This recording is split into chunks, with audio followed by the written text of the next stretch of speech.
जय श्री श्याम, जय बालाजी महाराज। आज मैंने अभी कोई वीडियो बनाई नहीं है क्योंकि आज काम बहुत ज़्यादा था। आज क्या है कि अभी आज पूरे दिन मैंने घर पे काम किया है। आज कॉन्टैक्ट बहुत ज़्यादा आ गए हैं जस्ट डायल से, जो लीड होती है। और जिस भाई को ना, अभी क्या हुआ है कि दिल्ली के अंदर, पूरी दिल्ली में, पूरी दिल्ली के अंदर एक जॉब निकली है, 5 घंटे की है। समझ लो पार्ट टाइम है। मतलब उसका कॉन्ट्रैक्ट 1 साल का मिला है। मतलब हम किसी चीज़ की जो सैम्पलिंग करते हैं, जैसे आपने देखा होंगे कि वो जो टेंट वगैरह लेके मैं आपकी फ़ोटो डालूंगा, उस तरह करिए। एक लड़का एक लड़की बैठे रहते हैं, हर जगह एक लड़का एक लड़की चाहिए पूरी दिल्ली के अंदर। जो कि एक कोई मोदी जी उसको लॉन्च कर रहे हैं, कोई चीज़ है। उसका मैं क्लियर अभी नहीं पता लगा, कल मीटिंग है। तो उन्होंने मेरे को बोला है कि स्टाफ मैन पावर आप तैयार कर लो। आज पहली बात तो यह है कि सुबह सुबह उठती है तो खुशखबरी मिली। ठीक है, 2 कॉन्ट्रैक्ट चले गए थे, लेकिन एक कॉन्ट्रैक्ट ऐसा दिया बाबा ने कि पूरी दिल्ली का ही दे दिया। अब उसकी तैयारी कैसे करनी है, कल वो प्लानिंग है कि किस हिसाब से स्टाफ भर्ती किया जाए। 5 घंटे की ड्यूटी होती है उसमें। वो ज़्यादा से ज़्यादा 10, साढ़े 10, 11 हज़ार रुपये सैलरी है उसकी। ज़्यादा नहीं है। मतलब जिसको कहीं जॉब नहीं मिल रही या मिली हुई है, 11 हज़ार हालांकि महीने नहीं है, लेकिन 5 घंटे के लिए एक गर्ल्स और बॉयज़, इनकी सिस्टम रहेगा। तो उसमें हम किसी चीज़ की सैम्पलिंग करते हैं ना, तो वो चीज़ मुझे दिखाई गई। जैसे कि हम किसी सिलेंडर की करें, गैस की करें, कोई कोई चीज़ है जो उसकी, जैसे हम कोई सिम बेचते हैं मान लो, इस तरीके का है। मैं आपको फ़ोटो डाल के दिखाऊंगा वो क्या है। तो वो मोदी जी, गवर्नमेंट ने दिया टेंडर, ये मोदी जी का है वो। तो उन्होंने जो भी, मैंने रेट की बात नहीं की उनसे, क्योंकि ये कंपनी चैरिटी में चल रही है। मैंने आगे बोला भी नहीं कि आप लोगों को क्या मिल रहा है, मुझे क्या मिल रहा है।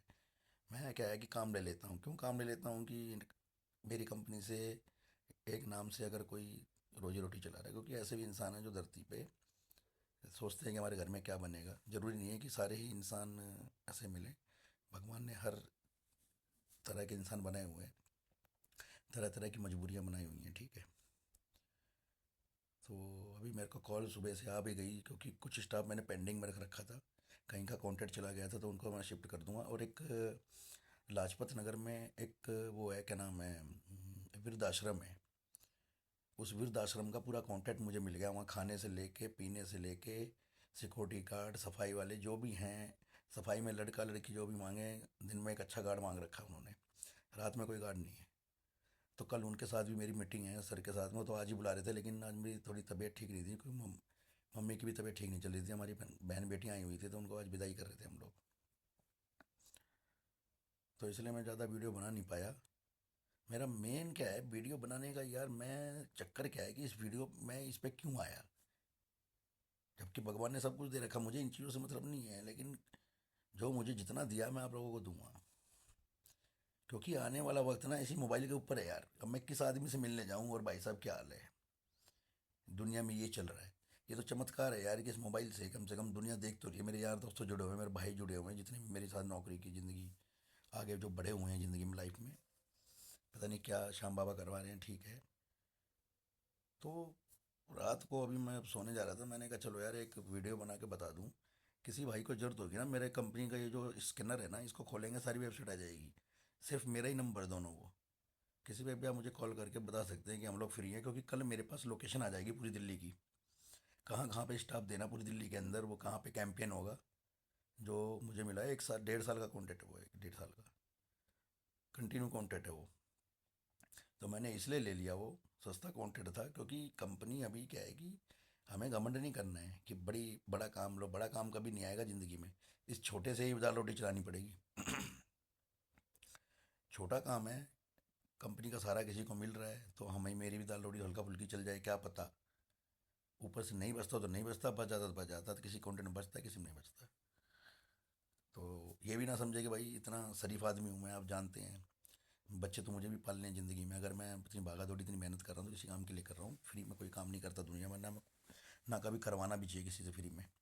सबकी मेहनत का हक ना उनको मिलना चाहिए लाइफ के अंदर। तो मैं यही चीज़ आपसे कहना चाह रहा हूँ कि टाइम जो है वो अभी जो हुआ है 1:51 हो गए हैं। मम्मी मेरी सो गई होगी, दवाई ववाई दे दी उनको। आज बहन भी आई हुई थी। पापा मेरे एक्सपायर हो गए थे ना, तो बेटियां बड़ा याद करती हैं पिताजी की तस्वीर देख के। पूरे दिन रोती रही बैठ के ऐसे ही।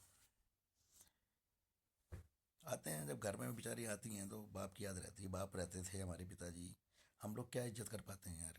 जो हमारा पिताजी था, जो हमारे पिताजी हमारे बाप होते हैं, बेटियों की जो सेवा करते हैं, इज्जत करते हैं, हम लोग क्या दे पाते हैं। हम लोग तो यार उनके चरणों की धूल के बराबर नहीं है अपने पिताजी की। वो तो बहन बेटियों को क्या क्या दे के चले गए। उनको रोना इसलिए आ जाता है कि भाई इंसान उस लेवल पर खर्चा है, नहीं कर पाता है। लेकिन हमारे पिताजी क्या थे, उसी खर्चे में हमारी यार एक चमत्कार भी था कि हम लोग इतना पैसा कमा रहे हैं, थोड़ा बहुत भी खर्चा नहीं हो रहा, युग जैसे बढ़ गया है। माँ बाप हमारे उस टाइम में क्या सैलरी थी यार, सारे परिवार को पाला, 5 बच्चों को पाला किराए पे। उसके बाद बहनों में लेना देना भी होता था। इतने अच्छी तरह वो लोग करते थे। बहनों की सेवा, एक बहनों की सेवा इनकी बहुत।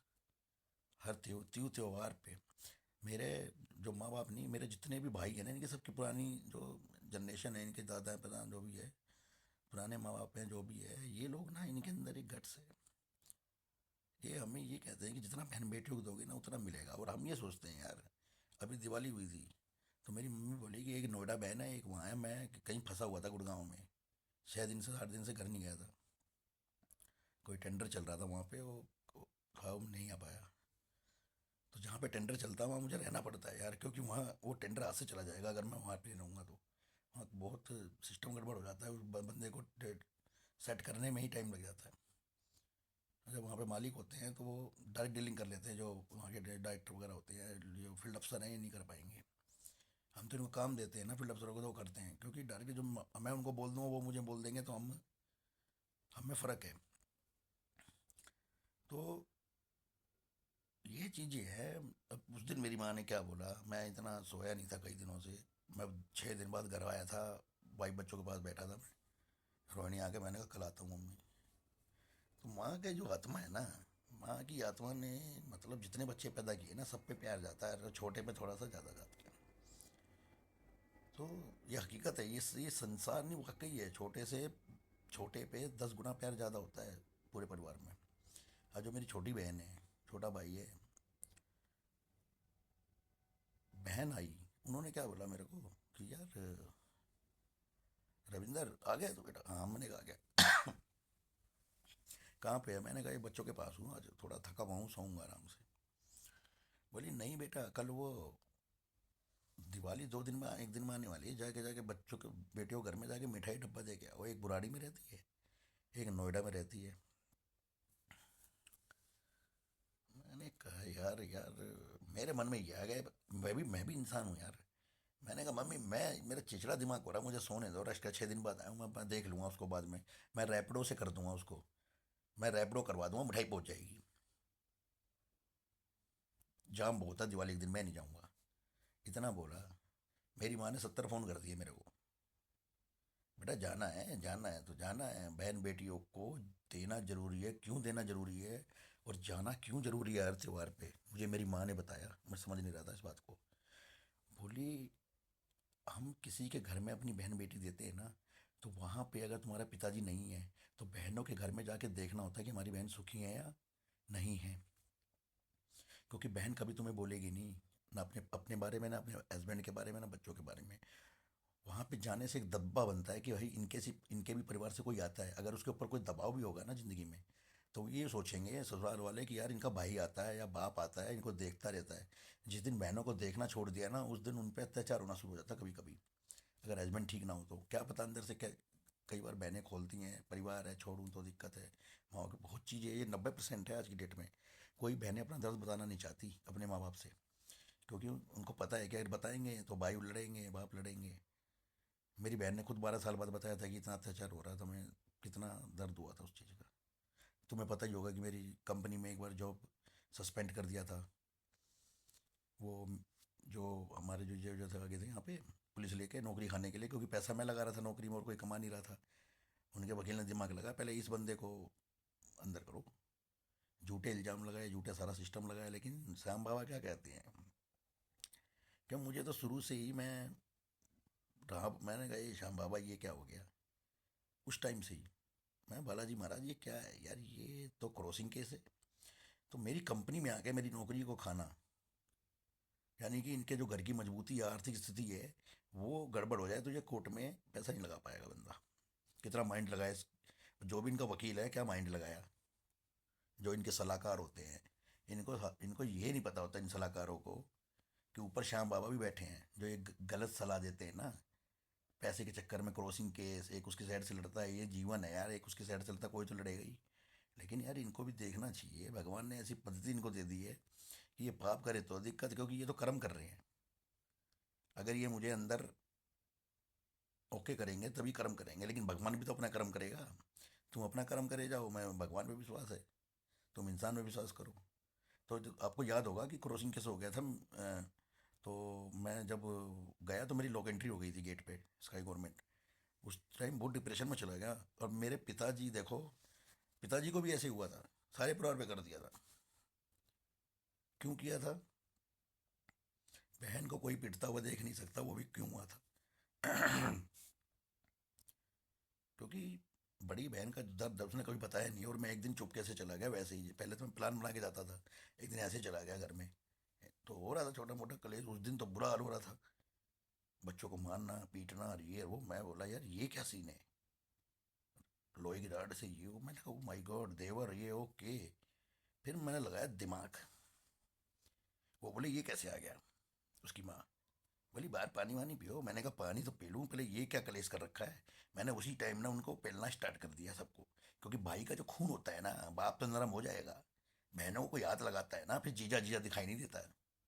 कोई बच्चों को मारता है ना फिर कोई दिखाई नहीं देता कि शादी करी क्या करा है। हालांकि मैंने, बहन ने फिर भी छुड़वाया, बहन ने कहा भाई रहने दे, गलती मेरे पति की है, रहने दे, ऐसी बड़ी बात बोल दी। उसके बाद मैं आया तो इसकी सास ने क्रॉसिंग कैच डलवा दिया। रविंद्र बड़ा तेज बनता है, पहले इसकी नौकरी खाओ, यही कोर्ट में पैसे लगाएगा। मैंने कहा हाँ ठीक है। मैंने बोल के आया था कि मेरी बहन पे अगर आँच आ गई ना, ये जो डाड़ बाड़ से प्रोग्राम बना रहे हो मारने का, सारा सिस्टम बना रहे हो, सब पता है मुझे क्या सिस्टम है। ये तो आज मैंने आपको, वो तो कुदरती पहुंच गया था मैं, क्योंकि घर में डेली क्लेश होता था, बताती थी नहीं, ये फ़ोन करते थे कहते यहाँ सब ठीक है। 12 साल सोचती यार ये घर में बताऊंगी, माँ बाप पे बोझ बनूंगी, ये होगा वो होगा ये। और ये गलत है। लड़कियों पे अगर अत्याचार होता है, हमारी बहनें इतनी सीधी होती हैं, जो घरेलू होती हैं, गाँव की शहर की जो भी हैं, ये अपने दर्द को नहीं बताती। तो मैं अपनी बहनों से कहना चाहूँगा कि कोई भी दिक्कत परेशानी हो ना, बाप को मत बताओ, कम से कम अपनी माँ को जाके बता दो। माँ माँ तो एक फ्रेंड एक दोस्त होती है, उसको एक बार बता दो कि दिक्कत है। मैं हर बच्चे से कहना चाहूँगा ये जो भी जिनके बच्चे छोटे हैं जो स्कूल जाते हैं, मैं सारे एग्जांपल अपने पर क्यों दे रहा हूँ, क्योंकि मेरे से ये होता है तो फिर दुनिया में भी यही होता है जब मेरे साथ हो रहा है। मैं रियलिटी की सच्चाई बता रहा हूँ। उसके बाद मैंने कहा कि यार श्याम बाबा, तो घनश्याम जी थे सिक्योरिटी मैनेजर, जिसने मुझे जिन्हें मुझे लगाया था, वही बोले कि तेरी लोग एंट्री कर दी है, यहाँ पे पुलिस आई थी। मैंने कहा ये भगवान क्या हुआ। मेरे पिताजी की कंपनी में भी गए वो लोग, लेकिन मेरे पिताजी पावर में थे, संजय नारंग जी के घर के पंडित थे, वो कुछ नहीं कर पाए। क्यों? बाप बाप है। मेरा बाप बोला चलो जहाँ चलना है, लाखों रुपए कमा रखे हैं, क्या करना है, हमने गलत थोड़ी किया है। जबकि मेरे पिताजी गया भी नहीं था, खाली मैं सिंगल गया था। तो मेरी बहन जो थी बहुत ही पढ़ने में तेज थी, माइंडेड थी, उसने भी अपना लिंक बना रखा था बुराड़ी के अंदर, समाज सेवी संस्था चलाती थी, आज जनधन लक्ष्मी बैंक चलाती है। तो उसने भी काफ़ी मेरी बहुत मदद की, बहुत ज़्यादा। जब मेरे ऊपर ये हो गया था, मेरा परिवार रोड पे आ गया था बिल्कुल, लेकिन मेरे पिताजी ने संभाल लिया था। उस वक्त मैं 15-20 दिन, किसी को शायद पता नहीं होगा, स्काई गवर्नमेंट में 15-20 दिन सस्पेंड हो गया था मैं। सस्पेंड के बाद टर्मिनेशन हो जाता है, और कंपनी में वैसे ही दुश्मनी चल रही थी यूनियन की वजह से। तो मैंने कहा यार एक तो, और उस टाइम में मेरे भी मकान नहीं था, मैं भी अलग ही रह रहा था, याद होगा आपको, क्योंकि मैं शादी होती अलग हो गया था घर से, थोड़ा बहुत तो ये सिस्टम करने के बाद, तो इसलिए उस टाइम मैं कहा यार किराया देना, ये देना वो देना है, अलग भी हो गया, कब तक ये सिस्टम चलेगा, बहुत टेंशन होने लगी लाइफ में। हर किसी की ज़िंदगी में होता है ये। मैंने कहा यार ये बहन को मार रहा था, अभी केस यार क्या करें इसका। फिर क्या हुआ, उसका क्या हल निकला, मेरी बहन ने खुद वकील किया, क्योंकि मेरी बहन भी पावर में थी वहाँ पे। हर चीज़ बाद में उसने जो संस्था उसने बना रखी थी। तो मेरी मेरी बहन ने एक ही चीज़ बोली, जो वहाँ पे थे, मेरी बहन ने उनके ऊपर कर दिया था केस, बहुत तगड़ा। वो कभी झुकने वाली नहीं थी मेरी बहन, वो भी रानी लक्ष्मीबाई है, बड़ी वाली। लेकिन वो कहाँ पे झुकी पता है आपको? इन्होंने क्रॉसिंग केस डाल दिया समझौते के लिए, उन्होंने 171 डाल दिया था, जेल के अंदर जिंदगी भर मारपीट के अंदर अंदर रहेगा, जान से मारने वाला। अब उस केस से बचने के लिए इन लोगों ने क्रॉसिंग केस डाल दिया। क्रॉसिंग केस के चक्कर में मुझे यहाँ से पुलिस आ गई, इन्होंने पैसे दे के भेज दिया पुलिस वालों को। जबकि पुलिस वाला कभी भी किसी की नौकरी पे जॉब पे जाके गिरफ्तार नहीं कर सकता, उसको बुलाएगा, क्योंकि वो हम लोग क्रिमिनल नहीं है, हमारा बैकग्राउंड क्रिमिनल नहीं है। ये एक प्लस पॉइंट रहा है, ये प्लस पॉइंट था। देखो श्याम बाबा क्या करवाते, श्याम बाबा क्या करवाते हैं, ये प्लस पॉइंट था। उसमें क्या हुआ, जब कोर्ट में गए, मेरे को बुलाया, देखा, वहाँ पूछते ही नहीं है, वहाँ वकील वकील बात करते हैं। लेकिन जज इतना बढ़िया था, इतना अच्छा इंसान था, अपने यूपी के थे वो, मिश्रा जी थे। बोले अरे दुबे जी क्या कर रहे हो यार, बड़ी गुंडागर्दी मचा रखी है आपने। मैंने बोला कि सर भारतीय संस्कृति में गुंडागर्दी कहाँ है, ये तो शुक्र है कि मैं श्याम बाबा का पहुंच गया, नहीं तो मेरी बहन को मार देता सर। भाई इतनी बात बोली थी, बोला कहानी बताओ। मैंने कहा सर ये ऐसे ऐसे 12 साल से कह रही थी, वो देवर मिल के सारे मारना जा रहे थे, मैं उस दिन ऐसे ही पहुंच गया इनके घर पे। इस बेचारी तो ये भी नहीं कह रही। उसके बाद मेरी बहन ने जब इनके ऊपर केस किया तो इन्होंने कोर्सिंग केस डाल दिया, और मैं केस ना लगा पाऊँ पैसे, मैं कोर्ट में पैसे ना लगा पाऊँ, इसलिए मेरी नौकरी पे आ गई। तो जज ने एक ही बात बोली, उसको बुलाया, आनंद जी नाम था उनका, ऐसा ही, सुन रहे होंगे, वीडियो देख रहे होंगे तो, क्योंकि वो तो टर्मिनेट हो गए थे वो तो। क्योंकि जो अपने कानून के दायरे में रह के काम करता है ना, वो ठीक है, लेकिन कानून भी कहीं कहीं बहुत ज़्यादा ठीक है। मिश्रा जी बोले कि आइए सर आइए। बोला बोला ये mister Ravinder Dubey flight catering में काम करते हैं, कितने साल से हैं? बोले सर इनका जो रिकॉर्ड है बता रहे हैं कि 14-15 साल से काम कर रहे हैं। कोई क्रिमिनल बैकग्राउंड है इनका? बोले नहीं सर, कोई भी नहीं है इनका। अच्छा, और इनके फादर? बोले फादर तो सर उनके घर के पंडित हैं और बड़े विनम्र आदमी हैं, वहाँ तो झुक गया वो, वहाँ गलती कर दी उसने, कि वो श्याम बाबा करवा रहे थे। बोले एक बात बताइए, आपका क्या दायित्व था, आपको कानून का नहीं पता? किसी भी आदमी को आप संस्थान से गिरफ्तार नहीं कर सकते, नॉट मर्डरी, नॉट करेक्टरलेस। वो बंदा इज्जत से नौकरी कर रहा था, नौकरी आने के बाद आप थाने में उसको बुला सकते थे। क्रॉसिंग केस हुआ है ये। क्रॉस केस का क्या मतलब होता है, कि केस को दबाने के लिए। वो जवाब नहीं दे पाया। बोला पहले तो आपने इतनी बड़ी गलती कर दी उसकी नौकरी खा के। हम्म, वो 56, 57, 58, पता नहीं कितनी सैलरी थी उस टाइम में, शायद 8400 रुपये कुछ थी। और बोला अलग ये वैसे ही रह रहा है। उस टाइम में थोड़ा कमज़ोर भी था, तो देखते थे यार बंदा ठीक ठाक है, उसे कहाँ बोलते थे हम लोग तो। और बोला ऊपर से पंडित है, तो बहन पे तो अत्याचार ये करते थे, ये जो हुआ है ये तो हुआ है। तो आप, उनसे मुझे मतलब नहीं है वह क्या किया, उन्हें क्रॉसिंग केस डाला, मैं जवाब दे रहा हूँ। आपको किसने बोला वहाँ थाने में जाने के लिए, और कितने पैसे लिए आपने वहाँ जाने के लिए, ये बताइए पहले मुझे, क्योंकि बिना पैसे आप जाएंगे नहीं। किसी की नौकरी पे या वो 20 साल से काम कर रहा, कोई क्रिमिनल है यार, उस पर क्रॉसिंग केस हुआ, आप लोग फ़ोन करते उसको, थाना बुलाते, और उसको फिर वहाँ से अरेस्ट करते। आप लोग थाने में क्यों गए?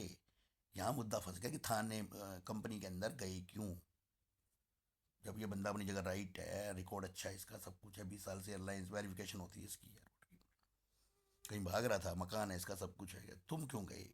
कितना मोटा पैसा लिए जल्दी बता, और कौन कौन शामिल है? बोला सर मैंने कोई पैसे नहीं लिए। बोला मैंने, मेरे को यार मैं रिटायर होने वाला हूँ, सब पता है, तुमने कानून तोड़ा, तुम्हें कानून का पता ही नहीं था, इसलिए तुमने 10,000 के चक्कर में कर दिया काम।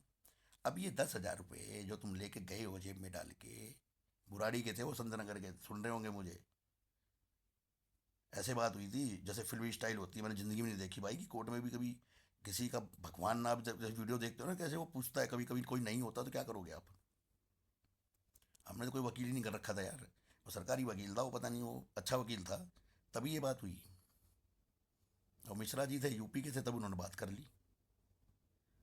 और क्रॉसिंग केस में हमेशा बात करेंगे, याद रखना। क्योंकि क्रॉसिंग केस जब किया जाता है आदमी को, जब वो अपने केस को कहता है कि मेरा भी केस बंद करो, और दोनों केसों को बंद करने के लिए क्रॉसिंग केस डाला जाता है, ज़िंदगी में याद रखना इस बात का। क्योंकि दूसरी पार्टी कभी क्रिमिनल नहीं होती। आपने किसी के ऊपर केस किया तो वो आपके ऊपर भी डाल देगा, तो क्रॉसिंग केस कई साल चलता है। या तो तुम्हें तुम्हें समझौता करना पड़ेगा, या दोनों का, फिर दोनों को समझौता करना पड़ेगा इसमें। ये तगड़ी चीज़ होती है, गेम होता है कोर्ट में अगर वकील होगा।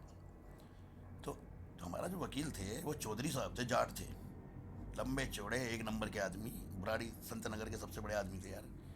मैं उनके पास डेली जाता और मैं बोलता, सर मेरी नौकरी बचा लो, सर मेरी नौकरी बचा लो, मेरी नौकरी। भाई साहब वो डेट बढ़ती गई आगे आगे धीरे धीरे, ये तो लास्ट की बात बता रहा हूँ मैं। चौधरी साहब को मैं बोला कि सर मेरी तो नौकरी चली जाएगी, किराए पर रह रहा हूँ, बच्चे बच्चे सर दिक्कत आ जाएगी, कैसे बचूंगा मैं, ये बताइए ना। भाई साहब वो चौधरी साहब आज भी सलाम करता हूँ उनको, बोले ये 30,000 ही कोट है बेटा। हाँ। बोला ये जो चैम्बर है, बोला हाँ, तेरे को मैं फाइलों के लिए रख दूंगा, तेरी नौकरी चली गई तो ये फाइल ना पहुंचाता रहियो इधर उधर, जो तेरी सैलरी है ना उससे 2,000 रुपये ज़्यादा दूंगा तेरे को। अपना डर निकाल अंदर से, क्योंकि केस लंबा जाएगा ये। एकदम कोई भी जज नहीं बोलेगा। 15 2-3 महीने हो गए थे। मैंने कहा 2-3 महीने में तो कंपनी आउट कर देगी, मेरा लेटर बहुत तगड़ा हिसाब किताब हो गया था यार। तो उसके बाद ना फिर मैं डर निकले, मैंने कहा यार, उस मैं भी डरता था यार, जब परिवार पीछे था तो इतना नहीं था, डर लगता था नौकरी वोकरी चली जाए तो। डर निकालने में टाइम लगा, रात में टाइम लगता है। तो ये कहानी हो गई लाइफ में। उसके बाद सुन लो क्या हुआ। अब कंपनी, मैं तो वहाँ से आ गया, जज ने तो उसको टर्मिनेट कर दिया, जो जसबीर जी थे, मेरी वीडियो देख रहे होंगे, सीधे टर्मिनेट। भाई साहब जज की पावर, बड़ा आउट, कानून चेंज, नौकरी गई 10,000 में उसकी।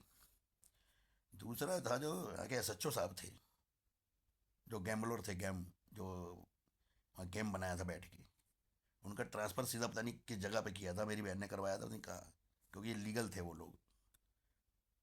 हमारा परिवार सदियों से भगवान का पुजारी रहा है। हम गलती तो कैसे गलत होगा, आज ये एग्जाम्पल दे रहा हूँ आपको। भगवान दर्शन दे के आपको नहीं दिखाएंगे। यही चमत्कारी युग है, इसलिए अपने आप ही होते हैं चमत्कार, समझ में नहीं आता दिमाग में क्या घुस गया इंसान के। समझ रहे हो। तो ये चीज़ें हुई हैं लाइफ में, स्ट्रगल किया लाइफ। उसके बाद 3 महीने के बाद मेरे को उन्होंने वो एक लेटर लगवा दिया। और नौकरी कैसे मिली, अब ये देखो ना, नौकरी मिली तो कैसे मिली, क्योंकि ये केस तो ख़त्म ही नहीं होते ज़िंदगी भर। वो केस किया था जो लाइफ में नौकरी मिल ही नहीं सकती आपको, 100 साल तक, 58 साल तक केस चलता, जज भी कुछ नहीं कर पाएगा इसमें। तो क्रॉस केस का मतलब है कि कई सालों तक ऐसा फंसा दिया था, कहीं नौकरी नहीं कर पाऊंगा ऐसा फंसा दिया था, बच्चे नहीं पाल पाऊँ रोड पे आ जाते।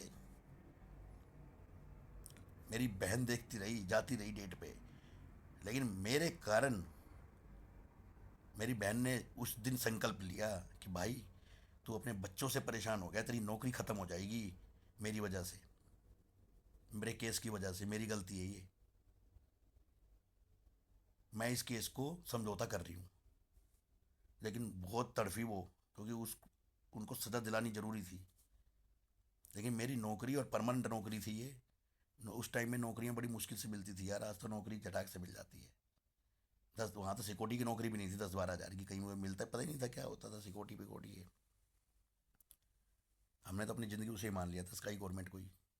कहाँ निकले थे 12 में, क्या पता था उनको कि कहाँ क्या होता है, वहीं ज़िंदगी बीत जाती है अगर ना रोना आता तो यार उसके बाद मेरी बहन ने क्रॉसिंग कर लिया, क्रॉसिंग केस को समझौता कर लिया मेरी नौकरी बचाने के लिए। नहीं तो मिस्टर राव, ये सब ने रिजाइन लेटर तैयार कर रखा था मेरा। इन लोगों ने भी एक बार नहीं पूछा मेरे से। इतने साल नौकरी करी, कुछ भी किया, वो एक अलग चीज़ है, यूनियनबाजी, ये तो सिस्टम होता है लाइफ में। लेकिन एक पर्सनल भी होता है यार, कि यार बहन कैसी है, भाई कैसा है, तो कैसा है, ठीक है करते हैं कुछ। नहीं किया ना, मत करो, कोई दिक्कत नहीं है, क्योंकि हमने आपसे उम्मीद ही नहीं है कोई। जब आप पैसा नहीं दे सकते हो तो और क्या दोगे ज़िंदगी में, वो खून चूसने के लिए अलावा इंसानियत है ही नहीं, तो हम जिससे उम्मीद रहती है हमें। लेकिन उसके बाद जो मेरी बहन ने समझौता किया ना, उसके बाद एक लेटर आया कोर्ट का, खटाक, स्काई गवर्नमेंट कैटरिंग के अंदर, कि रविंदर दुबे बिल्कुल ठीक ठाक है, क्रॉसिंग केस है, सब कुछ ख़त्म हो गया, सब बराबर है, ओके रिपोर्ट है। उस दिन से मैं नौकरी करने लगा। लेकिन उसके बाद भी मेरे को मैनेजमेंट ने बहुत चक्कर कटा दिए भाई, सबकी ये बंदा अंदर कैसे आ रहा है। हम इतनी बड़ी तोप थोड़ी थे यार, इंसान ही तो थे। किसी को कुछ बोला था आज तक हमने? किसी ने कुछ नहीं बोला, हमने किसी को मारा पीटा कुछ किया? हम लोग स्टाफ के लिए बोलते थे सर, दो पैसे हमारे बढ़ जाएं, हमारे बच्चे पाल लें हम लोग यार, यही तो बोलते थे। अब उसको वो लोग क्या समझते थे, क्योंकि ये होता है मैनेजमेंट यूनियन यार। यूनियन कई कई जगह तो हम भी गलत थे यार लाइफ में। मैं आपको बाद में बताऊंगा दूसरी वीडियो में गलत कहाँ थे हम लोग। तो इन चीज़ों से फिर मिस्टर पोतन थे, नए नए आए थे डायरेक्टर। मेरी पोतन सर की जान पहचान इसी कारण से हुई थी। तो इधर उधर घूमता रहा, डेली मेरे को राव साहब बोले कल आना परसों आना, कल आना परसों आना, कल आना परसों आना, कल आना परसों आना। 15-20 दिन हो गए, ये तो लेने के लिए तैयार ही नहीं थे, जबकि केस खत्म हो चुका था। फिर मैंने कोर्ट में फिर लेटर डाला। फिर वहाँ से लेटर आया एक कि भाई इसकी नौकरी नहीं खा सकते आप। फिर साहब रावण साहब ने फिर दिमाग दौड़ाया, क्योंकि दिमाग दौड़ाने में बड़ा तेज थे वो। पता नहीं क्या धरती दिमाग था उनका यार, मध्य प्रदेश के रहने कहाँ के क्या यार, साउथ इंडियन थे या मद्रासी थे, आज तक समझ में ही नहीं आया। कहीं एमपी करता, कहीं कहीं करता, कहीं कहीं करता, बोलते कुछ थे नहीं और करते भी कुछ नहीं थे, और करते थे तो सारा नौकरी खा जाते थे। फिर ताली बजाते थे टक टक टक टक करके। तो उनको मैं यही बात बोलना चाहूँगा यार, मैं ये कह रहा यार, ये बंदा कोर्ट मेरे को नौकरी दे रहा है, ये बंदा मना कर रहा है क्यों? प्राइवेट सेक्टर था। तो मैं गेट पे खड़ा रहा डेली आके, मैं 15 दिन तक लगातार खड़ा रहा उसी पेड़ के नीचे यार, आपका जो गेट है जहाँ पे मिस्टर पोतन सिगरेट पीते थे। हर 2 मिनट में आके, हर 2 मिनट में आके सिगरेट पीते थे। मैं 10 बजे आ जाता और सुबह बैठता, तो पोतन साहब नए आए थे। तो एक दिन कुदरती एक हफ्ते तक पोतन साहब ने देखा मुझे। फिर पोतन साहब ने बोला, ये क्या रे, ये डेली आके बैठता रहे क्या, ये सीन समझ में नहीं आया, इसे क्या चाहिए?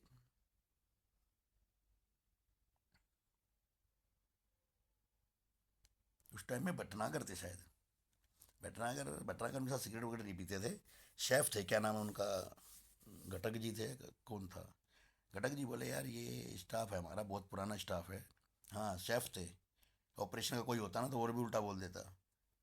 शेफ थे। बोला सर ये टिकट नंबर 105 है, रविंदर दुबे जी हैं, इनके फादर मंदिर में पूजा करते हैं, ये रजौकरी से ही हैं, 2000 पे टिकट नंबर 105 है, बड़ी मेहनत करके ये लोग यहाँ तक आए थे। और कुछ इनका विवाद है, पता नहीं क्या है। तो पोतन साहब वहीं रुके, फिर दूसरी सिगरेट मारी उन्होंने। बोला ये इधर आने का। बोला बोला तूने खाना खाया? मैंने कहा सर खाना कहाँ खाया, जब से बैठा ही हूँ यहाँ सर। अब मुझे नहीं पता कि डायरेक्टर थे ये कंपनी के नए, उनका दिल साफ था। लेकिन कैसे ख़राब हुआ मैं बताऊँगा आपको। नौकरी कभी नहीं खाई पोतन साहब ने किसी की, आज बता रहा हूँ आपको मैं। तो पोतन साहब ने बोला यार, बिना मेरे करेक्टर के, बिना पूछे कि ये क्या था क्या नहीं, क्योंकि पोतन आज को पता ही नहीं है। पोतन साहब अपने कॉलेज के टाइम के यूनियन लीडर रहे थे। जब वो कॉलेज पढ़ते थे उनकी हिस्ट्री, उनका एक फ्रेंड था एयरलाइंस में, बहुत बड़ी पोस्ट पे था, जिनको मैं खाना देने गया था, वो जानता था पोतन साहब को। वो साथ पढ़े हुए थे। तो उन्होंने बताया कि पोतन साहब भाई वहाँ तो यूनियन के लीडर बने हुए थे, पूरा एकदम फिट थे, अच्छे मतलब पावर में कॉलेज के।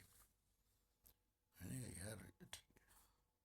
बहुत सारी चीज़ हुई, 2 सिगरेट पी पोतन साहब ने। फिर बोले आप पहले खाना खाओ, फिर मैं 2 मिनट बाद फिर आऊँगा, क्योंकि तुम्हें पता है पोतन सर कितनी सिगरेट पीते थे यार, दबा के पीते थे।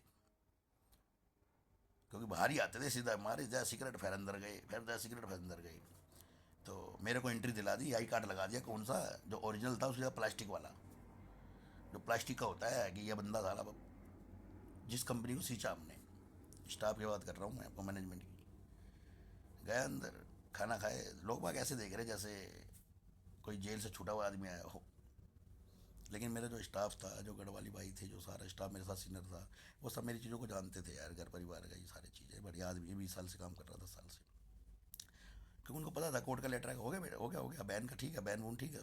सारे स्टाफ ने पूछा मेरे से, एक दिन गया वहाँ था, क्यों सीनियर स्टाफ था यार, मैंने भी काम सिखाया बंदों को। कितने बंदों को काम सिखा के ना सुपरवाइजर बना दिया अपनी ज़िंदगी के अंदर, आप सब जानते हैं इस बात को। एक खाली एक लैंग्वेज की वजह से आगे नहीं बढ़ा ना। और आगे क्या बढ़ के, उसी उसी 6500 में 400 और जोड़ दिया, बना दिया सुपरवाइजर। हवा में उड़ो भैं वहाँ तो आराम से। सबके गले में टाई पहना दी कि सारा वो बोले ना। कोई किसी को आगे नहीं बढ़ाता है, ये सब एक चाल होती है इनकी। अब कर देते। मैनेजमेंट की जो सैलरी थी वो 30,000 थी, तुम्हें मैंने कितना था, 14,000 सैलरी थी, 2,000 और बढ़ा दिए तुम लोगों की। तो ये पॉलिटिक्स थी एक, जो मैनेजमेंट की पॉलिटिक्स होती है। टाई पहनाया, प्रमोशन दे दी, बेटा ये ले। अरे वो सैलरी दो ना जो मैनेजमेंट करके आया, जो 30,000 रुपये सैलरी डी होगी। सुरेंद्र शर्मा कहाँ से कहाँ पहुंचा बेचारा, इतनी मेहनत करके होल्डिंगों में रहता था 20-20 घंटे। हैं? उसको टाई पहनना अच्छा लगा क्यों? वो पढ़ा लिखा भी था, जैसा देखा ग्रेजुएशन कंप्लीट है। और रियलिटी सच्चाई थी, मेरी भी ग्रेजुएशन कंप्लीट थी। मैंने कभी उसमें फार्म लगाया ही नहीं अपना कि मैं पढ़ा लिखा आदमी हूँ। अनपढ़ ही बना रहा है, क्यों? क्योंकि काम ही ऐसा था, वो धक्के में आ बैल मुझे मारने वाला। तो हमें पता था कि आ बैल मुझे मार, तो यही है जो यही करते रहो, धक्का मारते रहो और बच्चे पालते रहो। समझना लाइफ में। क्योंकि ऊपर जाने से तो टाई पहन लेंगे, टाई में फिर ये टाई लटका के नीचे है, फांसी दे देंगे सारे। तो इसलिए मैंने खुद भी नहीं किया। अप्रोच मेरी इतनी थी कि मैं एक फ़ोन अपने पिताजी से बोलता ना कि संजय नारायण जी की कंपनी है यार, मुझे ये बनाइए। क्योंकि मेरे अंदर टैलेंट भी था, पावर भी था, ये लोग नहीं जानते थे इस बात को। पता नहीं कहाँ से कहाँ पहुँच जाता मैं। मेरे को तो उन्होंने कहा था कि बाप की जगह बेटा काम करेगा। इन दोनों दोनों भाइयों को गोद में खिलाया मेरे बाप ने, जो आज ये मालिक हैं। रामा नारंग इनके पिताजी थे, उन्होंने रखा था मेरे बाप को। जब से उनके घर के पंडित थे, बच्चे थे भाई साहब, बच्चे। रचना नारंग, ये दूसरी माँ के इनके रामा नारंग ने 2 शादी कर रखी थी। ये जो लीगल थे, और संजय नारंग, सॉरी रमेश नारंग। और संजय नारंग और रचना नारंग किसी और उनकी जो सेक्रेटरी थी उनके वहाँ से पैदा हुए थे तो एक ही बाप की औलाद। तो ये चीज़ें होती है लाइफ में। मानते थे वो रोहित नारंग। रोहित नारंग जब भी पंडित मंदिर में जाते थे, ये नहीं देखते थे कि मेरे पर्स में है क्या, निकाल के दिया है द्विवेदी पकड़ो। कहो मेरे पिताजी दया तिलक चंदन, जय रोहित महाराज की। जब ये स्काई गवर्नमेंट खुल रही थी, किसी को नहीं पता कि मेरे बाप ने ही मुझे लगवाया था। रात के दिन ड्यूटी, रात के दिन मेरी एंट्री हुई थी स्काई गवर्नमेंट में। वहाँ पे जो बंदा बैठ चुका था ना, वो अंदर नहीं आने दे रहा था मैनेजमेंट में। सोचो, रात को ज्वाइनिंग की किसी ने लाइफ में, रजोकरी के अंदर। रात को 11 बजे मैंने नौकरी मेरे को मिली है, रात के 11 बजे। पहला शख्स हूँ शायद वर्ल्ड में यार, कि रात के 11 बजे एंट्री दी है कंपनी ने मेरे को। प्रमोशन लेटर दिया यार। जब वो बंदा सुबह आया ना, क्यों दिया वो? क्योंकि वो जानता था गुरु मंत्र। जब वो रात को भर्ती कर दी ना उस बंदे ने, क्योंकि हमारे भी तो बंदे हैं मैनेजमेंट में, हमारे भी तो खास आदमी हैं जो मेरे पिताजी की सेवा कर रखी थी। उन्होंने वहाँ फ़ोन किया, बोला भाई ये तो गड़बड़ हो रहा है अंदर। बोला अच्छा। एक फ़्लाइट पे दो दो लड़के बढ़ते थे, तो सारे अपने अपने बंदे ठोक रहे थे। मैं कहा यार ये ठीक है। पापा ने फ़ोन किया, घनश्याम जी थे। घनश्याम जी बोले यार ये तो खेल कुछ, वो भी बेचारे इतने अच्छे थे, करते थे। उन्होंने रात में ज्वाइनिंग कराई मेरी। और सुबह जब वो बंदे आए ना ऑपरेशन में, मैनेजर, बोला ये क्या कर रहा है? बोला ये तो सर इस कंपनी का वो बन गया, क्या नाम है, अंग बन गया कंपनी का ये। बड़ा टैलेंटेड काम करता है, 24-24 घंटे काम करता है, यही कमरा दिला दिया इसको। भाई साहब उस कंपटीशन में अगर मैं पावर में न रहता तो कोई भी उठा के गेट से बाहर फेंक देता। वहाँ से फिर मैंने कहा "यार, अंधे और जान दे, यही काम करने दो"। वहाँ अगर सीधा बना रहता ना तो नौकरी नहीं करने देते यार। इतना कंपटीशन था, इतना राजनीति थी, 10-12-15 आदमियों में, बहुत भयंकर। स्वरूप साहब थे सबसे पहले जो इसके वो थे ना, स्वरूप सर थे जब कंपनी खुली थी। फिर नागेश सर बैठे थे, उस टाइम क्वालिटी मैनेजर थे ये। जब स्वरूप साहब ने नौकरी छोड़ दी थी, माथुर साहब वहाँ पीछे बैठते थे। ठीक है, तो छोटा सा कमरा था, 50 गज का यार, 100 गज का, उसी में पूरी गाड़ियाँ भी टकराती थी, आपस में घूमती थी। ड्राइवर को भी चैलेंज था, वो गाड़ी कहाँ घुमाए, वो गेट भी 4-5 दिन बाद टूटा ही मिलता था हमेशा। समझ रहे हो बात को? तो गाड़ी पीछे घुमाए आगे घुमाए, वो ऐसा सीन था भाई साहब। उन्होंने स्ट्रगल का टाइम ना, 50-100 गज से कंपनी स्टार्ट हुई थी जब। ये नहीं पता किचन कौन सा है, कहाँ खड़े होकर खाना खा रहे हैं साला वो। ना ना रात को चैन ना दिन को चैन। कंपनी के पास कमरे ले लिए हमने भाई साहब। 12 24 24 घंटे, 48 48 घंटे, 96 96 घंटे, 5 5 दिन, 6 6 दिन। जो बंदे जानते हैं वो जानते हैं, मंगल राणा, देव सिंह, इनसे पूछो भाई साहब इन्होंने क्या बलिदान दिया है।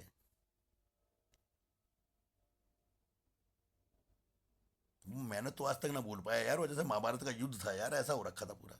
आज सोचता हूँ उसके बारे में, बड़ी विचित्र बात है, क्योंकि पुरानी बातें ऐसी होती हैं यार कि आदमी स्ट्रगल है, बताओ ना क्यों, क्योंकि दूसरे आदमी के साथ हो रहा हो तो सही हो जाए साला अपनी जगह पे। हर आदमी को बताना चाहिए अपने बारे में। तुम बताओ भाई, क्या तुम्हारी स्ट्रगल देख के कहीं मैं उस काम को ना करके दूसरा काम कर लूँ? समझना बात को।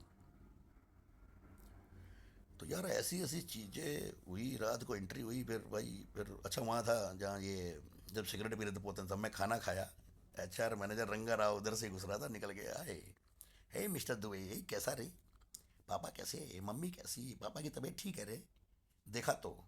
मैंने कहा यार अरे सर, आप लोगों की दया है सर, सब बढ़िया है सर, बहुत अच्छा अच्छा अच्छा अच्छा अच्छा अच्छा।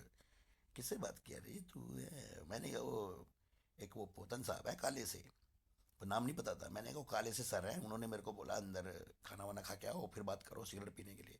अब इनकी फट गई, क्योंकि वो डायरेक्टर थे, ये उससे बात भी नहीं कर सकते थे कोई, क्योंकि गेम तो सांब बाबा खेल चुके थे उस टाइम, कि ऑपरेशन का बंदा कोई नहीं था, किचन किचन के शेफ थे।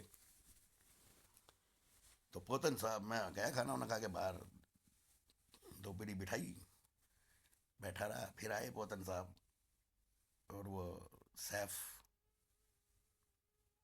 आई, बोले हाँ सर ये, हाय मिस्टर दुबे, यस, कैसे बेटा, बेटा ये तुम्हारा लेटर कहाँ है वो जो कोर्ट का था? मैंने कहा सर ये है। बोला मैंने तुम्हारी डिक्शनरी देख ली सारी, अब तुम मेरे अंडर में काम करोगे मेरे हिसाब से, ठीक है? मैं अंदर करने का है, मैं इसका government the director Ibrahim Potin नाम है मेरा। हाथ मिलाया उन्होंने, हाथ मिलाते थे वो, क्यों? यस। मैंने कहा सर इतनी बड़ी इज्जत आपने दी है सर, आपने मेरे बच्चों की रोजी रोटी बचाई, आपने नौकरी दी मेरे को, सब मेरे को, अरे आपने नौकरी दी, अब क्यों दी मेरे समझ में, कहने का मतलब नौकरी दी उन्होंने, देखो सबसे प्लस पॉइंट, सारी मैनेजमेंट से ऊपर होके उन्होंने नौकरी दी, जबकि सब उल्टा बोल रहे थे यूनियन लीडर फलाना लीडर दिकड़ा लीडर। तो उन्होंने नौकरी दी, तो उसके टाइम में दिवाली आनी थी बीच में, शुक्र है दिवाली से पहले लग गया था मैं, लक्ष्मी माता का कृपा थी। तो ऊपर गया मैं, मेरी वाइफ बोली, मेरे बच्चे बोले जिन्होंने तुम्हें नौकरी दी है ना उनको ये मिठाई का डब्बा दे के आना,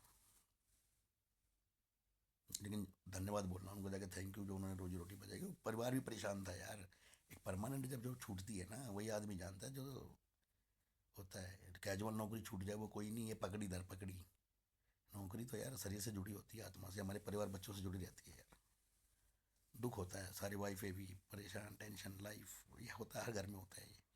इसलिए मैंने ये चीज़ बनाई कि किसी भी बच्चे माँ को टेंशन ना हो, उसका पति बेरोजगार ना हो। तो मैं गया पोतन सर के पास, कैबिन के अंदर घुसा, पोतन साहब कहीं बात कर रहे थे बाहर, मुझे बहुत बता रहा टेंशन कितनी थी, वो पूछ रहे बाहर से कितने लाख का क्या, मैंने ये कौन सा हिसाब है। मैं अंदर आया, फिर वो शेफ साहब बैठे थे वहाँ, तो पहले तो बोले कि एकदम वो पता नहीं क्या बोले गेट पे कि यार अच्छा खटखट, मैंने कहा अच्छा दुबे, एक मिनट यार, एक मिनट मैं फ़ोन कर लूँ, एक सेकंड रुक जाओ बस। लेकिन भाई साहब बंदा ने बाहर नहीं किया, एक मैनेजिंग डायरेक्टर हो के उसने मेरे सामने बात की वहाँ पे, जो भी वो मैनेजमेंट से बात करते हैं अपनी अपने फ़ोन पे अपने बिजनेस की बात, वो क्योंकि वो यार बड़े माइंडेड, बड़े टेंशन में थे वो, हमसे ज़्यादा काम करते थे, हर 2 मिनट में उनको बॉम्बे से फ़ोन आ रहे हैं, हर 2 मिनट में भाई क्या चल रहा है कैसे चल रहा है, मैं सुन रहा था खड़े होके वहाँ पे। उन्होंने ये नहीं सोचा है बोला है कि भाई तू बाहर खड़ा हो, इंतज़ार नहीं कराया, बोले फ़ोन रखा, तो शेफ साहब चाय पी रहे थे, शाम की 4 साढ़े 4 बजे की। बोले हाँ भाई क्या हाल चाल है, मैंने कहा नहीं सब ठीक है, बाकी सर पता नहीं सर, मेरी वाइफ बच्चों ने और मेरे पिताजी ने भी, मेरे पूरे परिवार ने, आपने जो मुझे नौकरी दी है ना इसके लिए आपको मिठाई दी है दिवाली की, इससे ज़्यादा तो मैं क्या करूं सर जो आपने दिया है, थैंक यू सर, मैं ज़िंदगी में आपका ये एहसान कभी ज़िंदगी में नहीं भूलूंगा मैं। ये बात मैंने पोतन साहब को अपनी जबान से बोली थी। सुन लो मेरी बात, एक जबान। उस दिन के बाद मैं बहुत ढीला पड़ गया, अंदर आने के बाद मैं नॉर्मली काम करने लगा, टेंशन मुक्त इधर उधर, तुम्हें पता ही था कितना टेंशन होती थी लाइफ में, चलेगा ये फ्लाइट पे चलेगा, कोई लेगा कोई कुछ का, दिमाग कहीं और उड़ रहा, ड्यूटी करी घर। लेकिन जो इंसान के अंदर ना जो जज्बा होता है ना वो कभी साला मरता नहीं है लाइफ में, एक ये भी क्वालिटी थी, क्योंकि एक सच्चाई थी।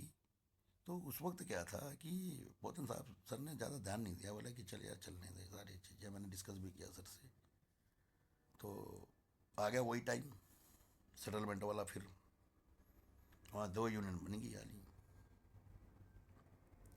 अब वो बोल रहे भाई ऐसा है। मैं बोला यार यूनियन में गया तो दिक्कत, और ना गया तो दिक्कत, वैसे चमचागिरी और परिवार पालू तो दिक्कत, तीनों ऐसे थे। क्योंकि बिना यूनियन के जिन्हों जो भी है यार, देखो सब अपने बच्चे, कंपनी के साथ रहना चाहिए आदमी को, क्योंकि कंपनी बनी रहेगी तो रोजी रोटी है, ये नहीं कहता। लेकिन यार शुरू से 300 आदमी वाला टिकट नंबर 105, यार ये क्या, ये वाट ये। मेरे दिमाग में एक बात आई, मैंने को तो सर को एक बात बोली, मैंने कहा सर दिक्कत ये नहीं है, दिक्कत ये है सर कि देखो अभी सैलरी बड़ा, अभी तो नौकरी थी अब सैलरी बढ़ा दूँ यार। मैंने कहा नहीं नहीं सर, थोड़ा सा होता है सर, लाइफ है, ज़िंदगी है। तो उन्होंने मेरे को बोला कि ठीक है मैं अभी बात नहीं करेगा आपसे। बस ये हुई थी बात। अब वो बुरा मान के, मेरी बात का भला मान के, क्या यार उन्होंने नौकरी दी है यार, हमने गलत तो किया ही था। लेकिन मैं भी मजबूर था अपने भाइयों का साथ देने की वजह से यार। क्योंकि मेरे भाई अगर बाहर बैठे हैं, मैं सोचता था कि 100 बंदे अगर बाहर है ना, अगर अकेला बाहर रहता ना तो डर लगता है। 100 बंदे अगर बाहर थे ना, नौकरी छूट जाती तो डर नहीं था फिर मुझे। अकेला लगता था कि भी सारी 9 महीने जा रही है यार, या तो आर या पार, वही होता था हमेशा। हम लोग साथ में वो टाइम यार, ये चीज़ें थी। लेकिन सबसे सच्चाई ये बता रहा हूँ आपको मैं, ये बाद में हमें उस टाइम में फीलिंग थी मुझे कि मेरे पिताजी ने मना किया था कि बेटा यूनियन में मत कूदियो, क्योंकि मैं मालिक का आदमी हूँ, समझना बात को। बोला जिस कंपनी में तू यूनियनबाजी कर रहा है, उसका जो मालिक है उसके यहाँ पंडित पूजा करता हूँ, मेरी भी बेइज्जती हो रही है। तेरा लड़का ये करता, तेरा लड़का वो करता, साला वैसी वीडियो पहुंच जाती थी वहाँ अम्बेस्टर में।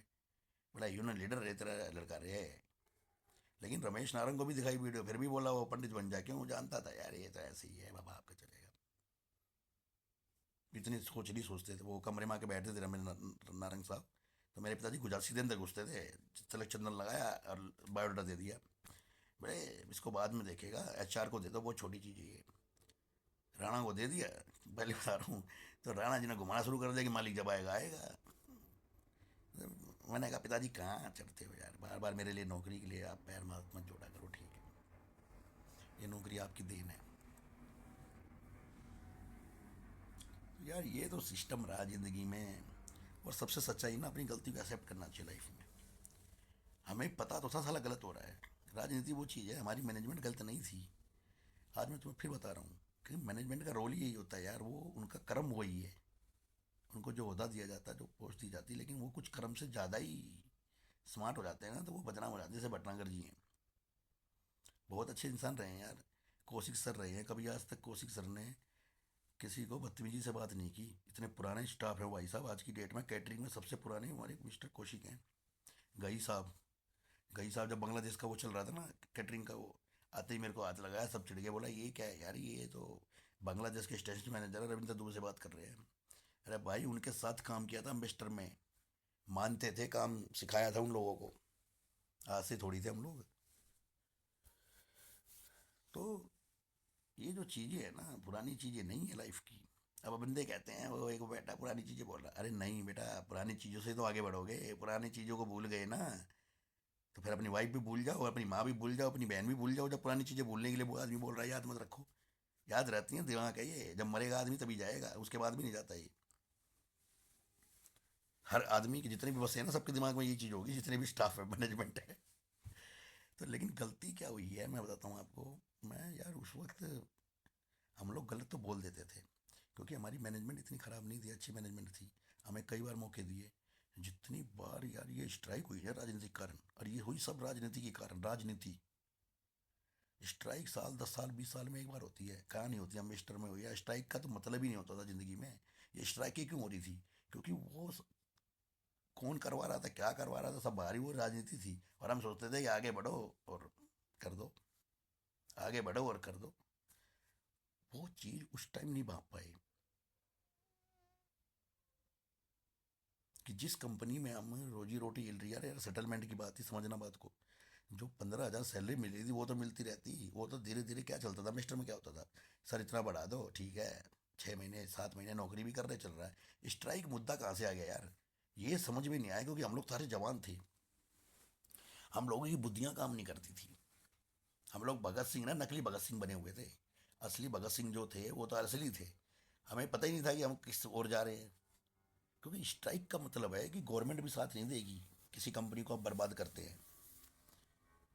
बड़े बड़े एग्जाम्पल उठा ले यार, हर जगह स्ट्राइक कब होती है? जब पूरे वर्ल्ड में जब कुछ लफड़ा हो जाता है। ये भी समझ में नहीं आया। स्ट्राइक करने का मतलब है कंपनी को चांस देना, नए स्टाफ की भर्ती करना। सारी गवर्नमेंट टेंडरों में लिखा है हर जगह। मैंने आज पढ़ा कि यार, आज पता लगा कि जब अम्बानी बने पता लगा ये भाई ऐसे है, ये बाजी हुई तो ये गवर्नमेंट भी साथ नहीं देगी आपका। तो ये चीज़ें हमें पता नहीं थी पहले। कोई साला कानून ये दुनिया भर के वकील बना रखे थे, इन्होंने भी नहीं बताया हमें यार कि ये पॉलिसी है, पैसा कमाते गए। क्योंकि स्ट्राइक जो है ना, वो अपने आप को खुद बर्बाद कर रहा था आदमी। क्योंकि कंपनी हमें पाल रही थी, हमारे परिवार को पाल रही थी, हम उसको आगे पहुंचा सकते थे। हम अपनी बात को 4-6 महीने साथ में, हमें जज्बा ये था कि एक ही दिन में चाहिए लेटर, एक ही दिन में वो सेटलमेंट चाहिए। सेटलमेंट भाई साहब ताज ओबराय में एक एक साल हो जाता था, सारा पैसा मिलता था उसके बाद 2 साल। उसका भी हमने सीख नहीं ली। रिश्तेदार थे वो भी नहीं बताते थे यहाँ जो भाई पतलू हैं जो। तो ये कई चीज़ें ऐसी गलती हुई हैं। कभी कोई छुटपुट भगत सिंह बन गया, अरे ये बन गया, वो कह रहा है मैं ये करूँगा, वो कह रहा है वहाँ मीटिंग कर रहे हैं, उस मीटिंग के बारे में पुतिन जी को पता है, बताओ क्या? दुबे जी बैठे हैं, आज गाली दी है उन्होंने बैठ के। यही पॉलिटिक्स थी वहाँ पे। अब क्या करो, नौकरी बचेगी इसमें? हम किसी के बारे में, हमने यार अपनी रोजी रोटी के साथ भी खिलवाड़ किया। एक स्ट्राइक, 2 स्ट्राइक, 3 स्ट्राइक यार, 8-8 स्ट्राइक है, 7-7 स्ट्राइक एक साथ यार होना तो कंपनी तो क्या होगा। उस टाइम मैनेजमेंट क्या करती? क्योंकि मैनेजमेंट भी एक नौकर है यार। मैनेजमेंट क्या है, खराब नहीं होती है। मैनेजमेंट क्या करे, उसका काम यही है। अब वो हमारी जगह काम कर रहे थे वहाँ पे, हम गलत सोच रहे थे, ये नारेबाजी ये चलने दो। कुछ आदमी गलत होते हैं जो शोषण करते हैं। हमारे यहाँ सारे ठीक थे ज़्यादातर। कपूर सर थे, मुंह से बड़बोले थे, मुंह से बोल देते थे ए इधर पे लूँगा, इधर इधर इधर, लेकिन दिल के साफ आदमी थे वो। कड़वाड़ थी उनकी जुबान में, बोलते सत्य थे वो। कौशिक सर हुए, वो कभी कभी कुछ पकड़ के ले जाते थे। कपूर सर बोला ये ड्रेस नहीं पहन के आ रहा, तो कौशिक कौशिक सर ये बोले मेरे को। मैं बोला सर ये एक बार बताइए, ये पीछे पड़े हुए हैं क्या करूँगा ये वो। अब कौशिक सर की और उनकी भी रखी अब। तो कौशिक सर कभी किसी को कुछ नहीं कहते थे, वो कहते थे ए ठीक है गुड, मैं देखेंगे बाद में देखेंगे, चल यार जान दे यार क्या है। लेकिन कभी बदतमीजी से बात नहीं करी, इतनी सीनियर होने के बाद भी कौशिक सर ने। और आज भी अच्छी जगह पे होंगे, कहीं भी होंगे, पंडित आदमी है। किसी की चमचागिरी नहीं कर रहा, रियलिटी बता रहा हूँ मैं। मैंने 20-22 साल इनके साथ गुजारा अपनी लाइफ के अंदर। मैंने कभी इनके अंदर ना तो कम मेहनत देखी। ये करते भी नहीं थे और बोलते भी कुछ नहीं थे। करे क्या, पर्सनैलिटी इनकी गुड थी यार, चमकते थे एकदम। हम तो बुढ़े से दिखाई दे रहे हैं, आज भी चमक रहे हैं वो, ऐसा पूरा एकदम चेहरा ऐसा लाल है। सब श्याम बाबा की कृपा होती है। कभी बुरा नहीं किया उन्होंने किसी का, और इसलिए शायद वो अच्छी पोस्ट पे भी हैं। अच्छा नहीं किया तो किसी का बुरा भी नहीं किया उन्होंने, अगर नहीं कर पाए वो अपनी पोस्ट पे रहते हुए। समझ रहे हो? ये भटनागर भटनागर थे ये, इनको ऑपरेशन मैनेजर ही नहीं बनने दे रहे थे यार। वो दोनों चंगू मंगू क्रिमिनल टाइप के थे वो तो यार। वो कहता है ए जूता मारेगा, एक तरफ है कहाँ, रास्ते से पकड़ लाते थे यार। पुरानी यूनिट में भटनागर, हम घर भाग रहे थे, छुप छुप के भागते थे 40 घंटे बाद। भटनागर जी पकड़ के ले आया करते गाड़ी में बिठा के। जब वो रास्ता पता लगता नहीं किस रास्ते से भटनागर आ रहा होगा, वो पहले 2 घंटे पहले खड़ा होता, देखता हूँ मैं 9 बजे तक कौन भागता है। ये देव सिंह को पता है, मंगल राणा को। तो साला मैं कहा यार रास्ता कौन सा है, एक ही रास्ता है, वो पकड़ लेगा बहन जो 8 साढ़े 8, फिर कहेगा 2 बजे तक काम करो। तो ये हाल था। वही भटनागर जी हैं जिनकी यार कम से कम ठीक है तुम अच्छे हो। क्योंकि एक इंसान जो होता है ना, सबके लिए बुरा भी होता है, एक इंसान अच्छा भी होता है किसी के लिए, ध्यान रखना। जैसे मान लो भटनागर जी के हम बारे में बोल रहे हैं, लेकिन भटनागर जी कई आदमियों के लिए देवता हैं। क्यों देवता हैं? वो लोग उनको गलत ना बोले हैं। आज मैं बता रहा हूँ आपको, ये मेरी सोच थी जो भटनागर जी ने मेरे साथ किया या मेरे बंदों के साथ में किया।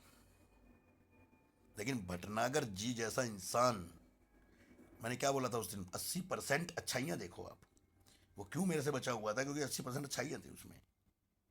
मच्छर मार, चिड़िया मार, झाड़ू मार, छप्पर मार, सबको सुपरवाइजर जहाज दिखा दिया उसने भाई साहब।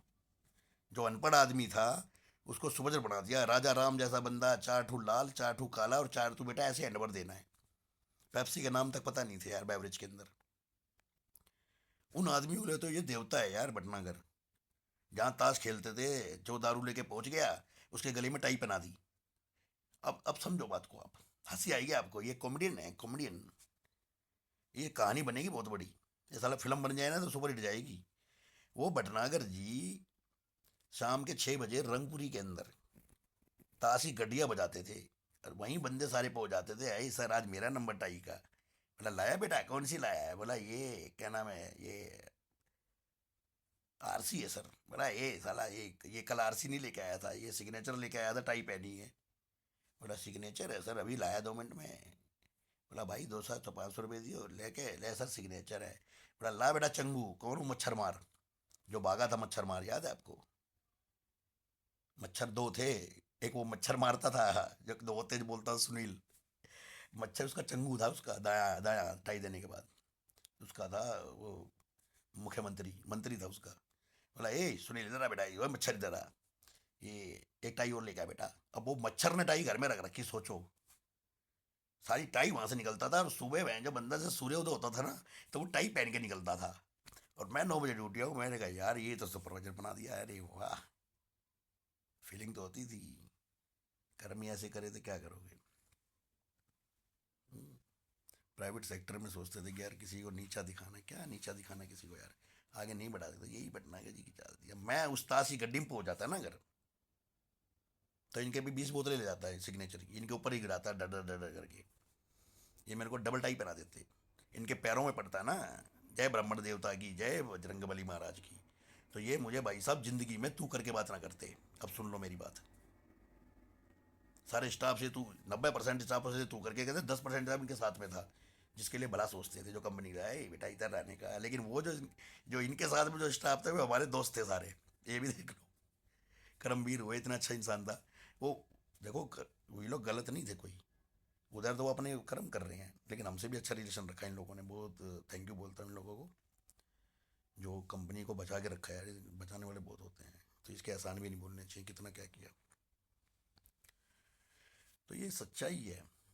जो भटनागर के चंगू थे वो हमारे दोस्त थे, वो बताते थे कि भटनागर तुम्हें अगर परसों पे लेगा, वो कल पे लेगा। बताया अच्छा ब्रीफिंग में पे लेगा, ब्रीफिंग के अंदर।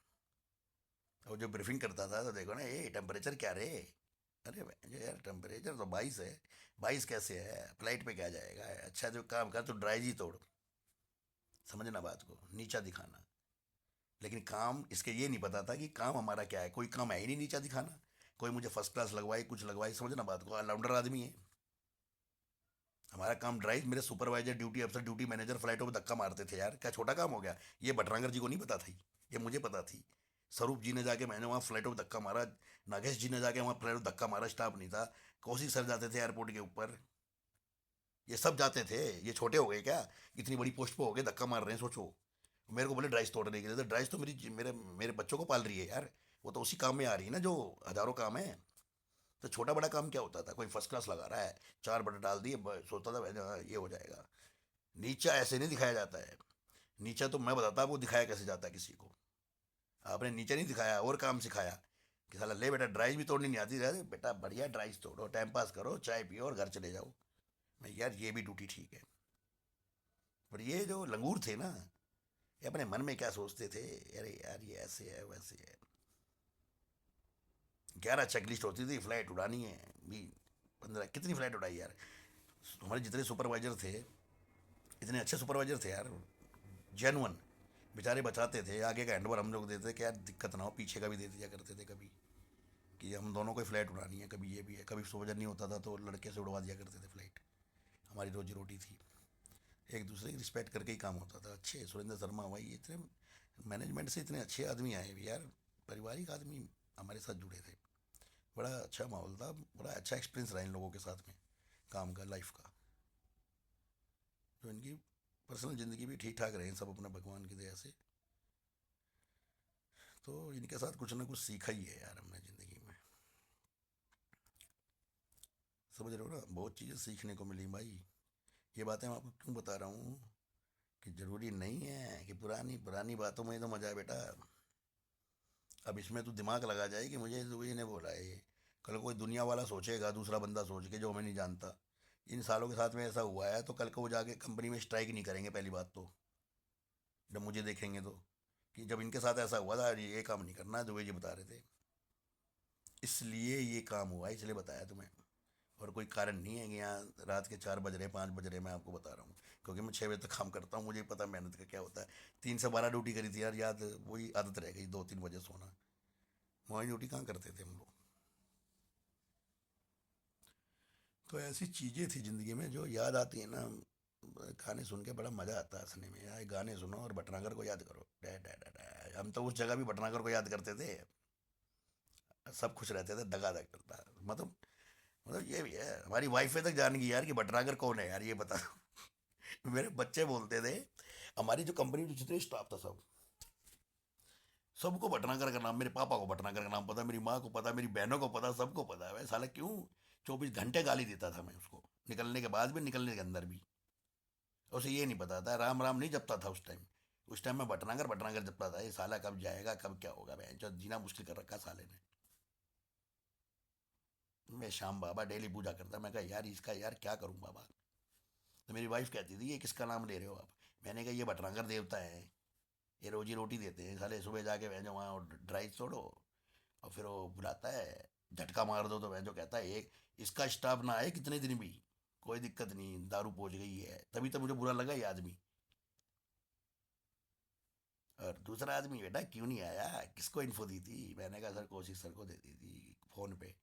बोला फ़ोन तो बजा ही नहीं। उसका चमचा बोला फ़ोन तो बजा ही नहीं। मैंने कहा फ़ोन नहीं बजा यार, मिस कॉल तो आई होगी। बोला तुमने मिस कॉल मारी। मैंने कहा क्या करूँ, और उस पर मिस कॉल मारूँ, या मैं अपने ड्यूटी अफसर फ़ोन करूँ, या अपने कोऑर्डिनेटर को फ़ोन करूँ, या किसको। सबके फ़ोन आ रहे थे, वैसे बंदा नहीं है। मैं झटका तो मारता नहीं है अब फ्रेंड, अब क्या करूँ सर, क्योंकि जितने सीनियर होते हैं उनकी तो रेल बनानी है आपको। क्योंकि जब 12 आदमी थे तो हम मालिक थे। उसके बाद तो रेल बनेगी जब वहाँ मैनेजमेंट आएगी उल्टी सीधी, तो वैल्यू तो रखती नहीं है। लेकिन स्टाफ ने इज्जत रखी मेरी। सीनियर स्टाफ बोलता था मुझे, टिकट नंबर 105 बोलते थे सब।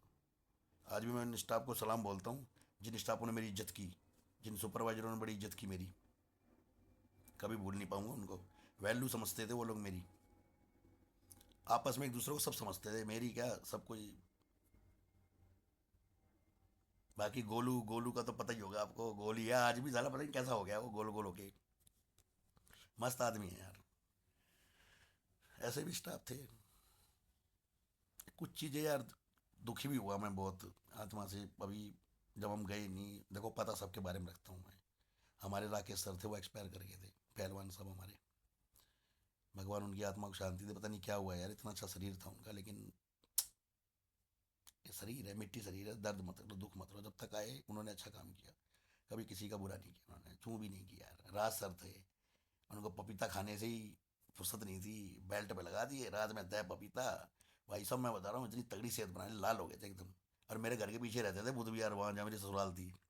2-3 बार मिलते थे। मैंने कहा सर ओबराई गाड़ी में बैठ के जा रहे हो, बोला हाँ। एक वो नाइस पर्सन थे यार, बढ़िया आदमी थे वो भी। वो मुंह से बोल देते थे, लेकिन कभी दिल के बुरे नहीं थे वो लोग। क्योंकि ये मैनेजमेंट सिस्टम में पढ़े लिखे आदमी थे। कौशिक सर हुए, राज जी हुए, राकेश जी हुए, ये सब एम्बेसडर से पढ़े लिखे रचे हुए आदमी थे। कैटरिंग को जूस की तरह निचोड़ देना। अरे ये भटनागर था ना, किसी भी कंपनी में काम कर लेगा यार।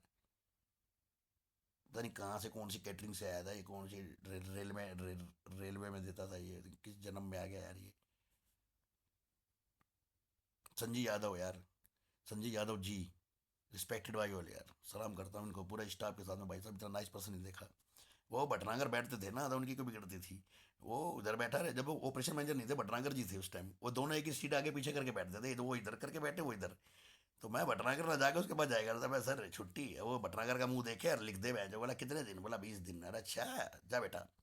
बोला बड़ा अच्छा काम करता है रे तू, यहाँ भी आ गया, किस्मत खुल गई कंपनी की। अब भटनागर बोलता है यार ये तो उल्टा सीन हो गया। उनके आने के बाद भटनागर डाउन हुआ है। और भटनागर को नाइट में डालने वाला बंदा भी वही है। पहले संजय यादव को नाइट में भटनागर ने डाला, फिर संजय यादव ने भटनागर को डाला ऑपरेशन मैनेजर बनने के बाद। समझना बात को। क्यों यार, Sanjay Yadav English man, Kaushik sir और संजय यादव की जोड़ी एक नंबर की है। यहाँ लगा के पूरा ब्लूटूथ और हाँ भाई यस, चेंज।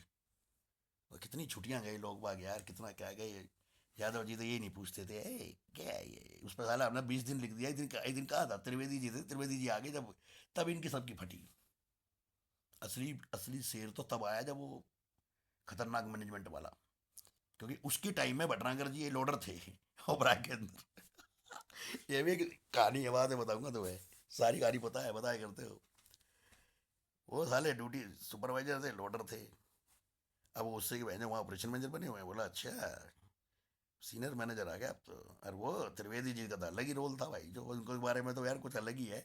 अच्छा, वो जब चिल्लाते थे ना, ऐसे करते थे, संजय यादव जी ने छुट्टी दे दी मेरे को। वहीं बैठे थे संजय यादव त्रिवेदी। बोला सर मुझे छुट्टी चाहिए, गाँव जाना है, वो माता की पूजा करनी है। बोला ये पंडित है, तू ले जा। अब उसने ये नहीं देखा। तो त्रिवेदी जी ने उनसे पूछा कि गया कितने दिन है, क्योंकि वो अपना भी कुछ प्रभुत्व स्थापित करना चाहते थे। बोला अरे सर मुझे तो मुझे पता नहीं, ले गया लीव फॉर्म लगा दिया होगा, देखूंगा अभी कितने दिन गया है ये। बोला आपने साइन कर दिया? अरे सर 20 साल से जानता हूँ, अच्छा लड़का है, ये गुड कंपनी के पीछे है। अच्छा बहुत बढ़िया है, गुड गुड गुड। वो गया भाई साहब, उसने देखा बहन जो जिन्हें छुट्टी भरी है, बहन जो कितनी, 1 महीने कुछ 31 दिन की सारी पेल भर दी मैंने उठा के। संजय यादव ने फ़ोन किया। बोला अबे यार तू साले कम से कम ये तो बता देता जा कितने दिन छुट्टी रहा है। मैं बोला सर आपको पता नहीं क्या, गाँव में 7 दिन आने में 7 दिन जाने में लगते हैं, 7 दिन वहाँ बसर रहती है 21, और 6-7 दिन आपने दे रखी है, पीएल मेरी बड़ी हुई है, कट जाएगी सारी। वो भाई साले बता देता कि 21 दिन है, वो त्रिवेदी मेरे से पूछ रहा है। त्रिवेदी जी मेरे से पूछ रहे हैं। पूरी फिल्मी कहानी हो रखी थी, क्या बताऊँ मैं। तो बोलना कि 10 दिन की छुट्टी गया, 15 दिन बीमार हो गया वो, ऐसा लगा दी। इस तरीके से बात होती थी हमारी सर की। बोला साले फिर काटू गया, तो मैं दूसरा लीव फॉर्म भर दो ना, साइन तो आप ही करोगे। बोला अच्छा, अब ठीक है मैं कर दूंगा, पता नहीं चलना चाहिए, फाड़ दे इसको, ठीक है। तो इस तरीके से हम लोगों का व्यवहार रहा है, क्योंकि वो जानते थे जैनवन आदमी है यार, ये जैनवन है, बड़बोले हैं मुँह के, बस थोड़ा बहुत और क्या है। कभी हमने कम इज्जत भी नहीं की, चाहे कौशिक सर हुए, इनकी बातें सुनते थे हम लोग। कभी कभार बोल जाते थे सर, हो जाता था उसे, क्योंकि उनके साथ काम किया था यार 20-22 साल, जब इन वेस्टर में भी थे यहाँ भी थे। तो अपनापन हो जाता है कई बार, वो अपनापन भी टकरा जाता है कई बार। सब अपने ही लोग लगते हैं, 20 साल बहुत होते हैं लाइफ के। तो हम तो अपने समझ के कर रहे थे ज़िंदगी। ऐसी मैनेजमेंट रही है।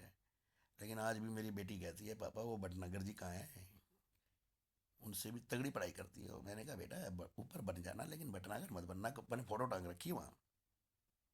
मैंने कहा भटनागर जैसा इंसान कभी मत बनना। क्योंकि वो अब उन स्टाफों को बुरा लग रहा होगा, जो क्योंकि उनको बुरा लगना चाहिए। मैं आपकी सलाम करता हूँ मच्छर मारों को, कि यार तुम्हें नीचे से उठा के उस बंदे ने सीधा सुपरवाइजर, जो एचएम करके 50,000 2-6 लाख रुपए फूक के आता है, वो सुपरवाइजर बनता है। और तुमने मच्छर क्या है, जो गिनती के मच्छर दिखाते थे सर, आज 20 मारे या 30 मारे, बोले अच्छा कल 50 मारना। वो मच्छरों को खाने भरने सिखा दिए, ये भरा है, मैंने मच्छर मार बना दिया पूरा, उठा दिए भाई जो बंदे ने। तो उन बंदों को भटनागर जी की हमेशा इज्जत करनी चाहिए, और इज्जत से बात करना, रिस्पेक्ट से बात करना। क्योंकि भटनागर जी 80% ठीक भी थे। नीचे से किसी को उठाना सबसे बड़ी बात होती है जिंदगी में। मेरी बात एक याद रखना, वो मेरे लिए खराब थे क्या थे मुझे नहीं पता, 80% तो वो ठीक थे। मैंने 20% ही उनको गलत बोला है। वो कहाँ है, किसके कारण है, श्याम बाबा क्या कर रहे हैं क्या नहीं, वो तो सबको रगड़ते हैं। वो तो एक चेतावनी दे रहा था कि ऐसा नहीं करें तो ठीक रहे। एक बार बोलते हैं श्याम बाबा बोल इसको बेटा, ऐसे नहीं करने का। अब तुम्हें पता ही नहीं क्यों बोलते, क्या है, कहोगे यार आज ये क्यों बोलता है। पूजा पाठ से क्या होता है, ये सब सिस्टम हो जाता है, चमत्कार दिखता है। जो दिखता है वो बिकता है, जो दिखता नहीं ना वो कुछ होता ही नहीं। और जो होता है ना तो बहुत कुछ होता है, ध्यान रखना इस बात का। तो ये चीज़ें हैं लाइफ की।